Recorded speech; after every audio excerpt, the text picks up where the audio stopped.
On Thanksgiving morning, I woke up to absolute silence. The kind that feels wrong.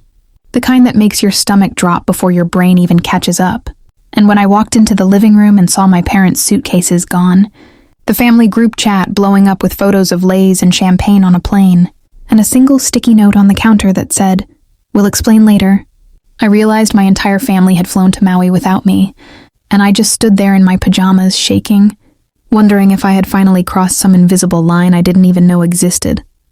So tell me honestly, before you judge me for what I did next, was I wrong for feeling like this was the ultimate betrayal?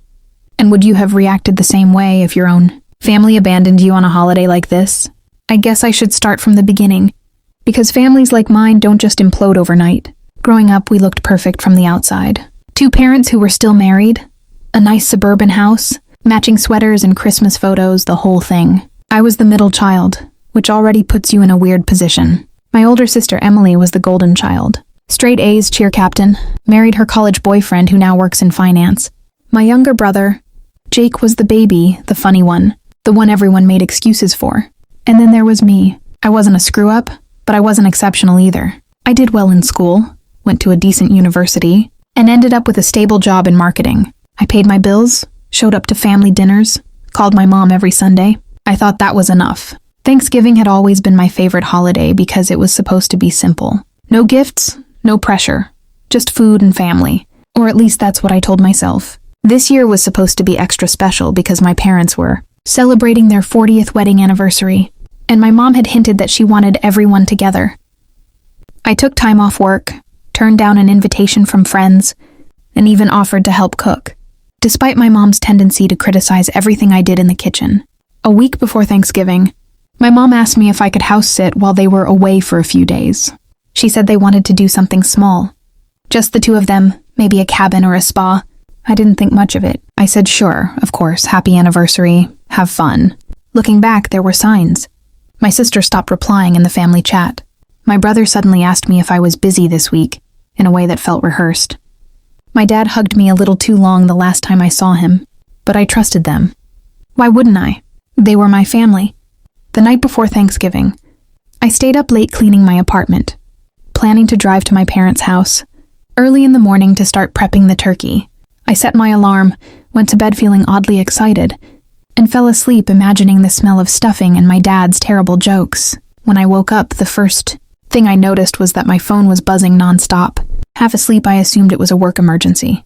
Then I saw the notifications.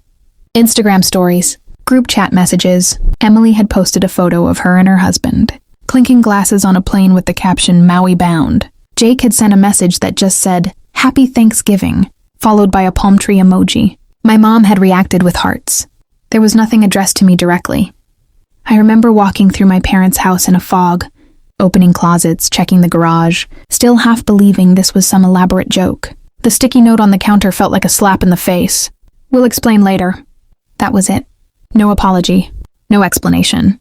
No happy Thanksgiving, we love you. Just a vague promise that they'd justify it eventually. I sat down at the kitchen table and started crying. The kind of ugly, silent crying that makes your chest hurt. I felt stupid for not seeing it coming and stupid for caring so much. About an hour later, my mom finally called me. She sounded cheerful, almost relieved. She said, "Honey, you saw the note, right?" I asked her what was going on, and she sighed like I was the one being unreasonable. She explained that Emily had planned a surprise trip to Maui for their anniversary, that it was supposed to be immediate family only, and that things just worked out this way.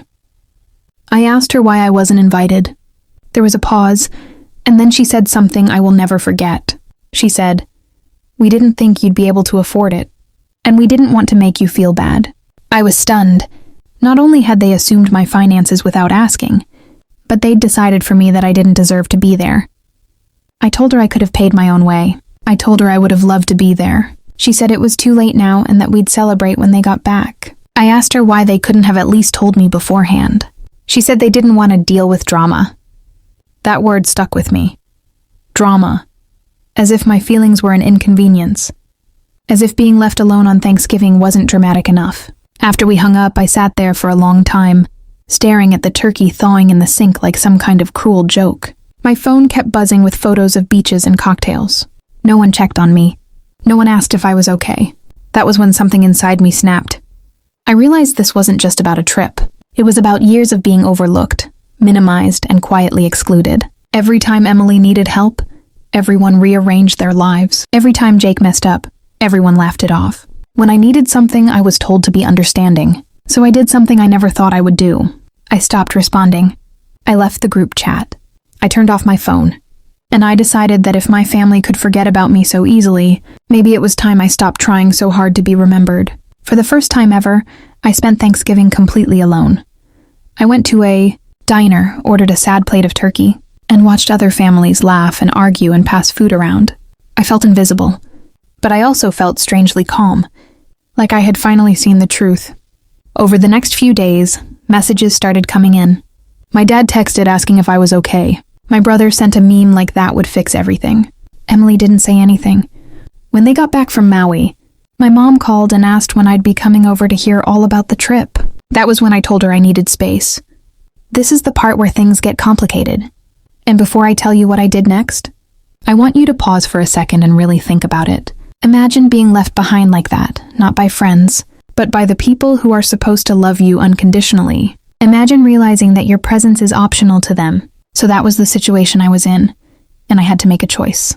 Before I tell you what happened next, I want you to comment below what you would have done if you were me. I took that space seriously.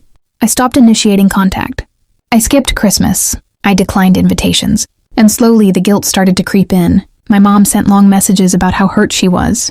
My dad said he didn't understand why I was punishing them. Emily finally reached out.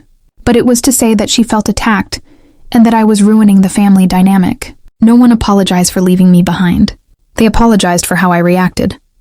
That's when I decided to confront them, but on my terms. I invited everyone to my apartment and told them we needed to talk. When they arrived, it felt like a business meeting, stiff and awkward. I told them exactly how that morning felt.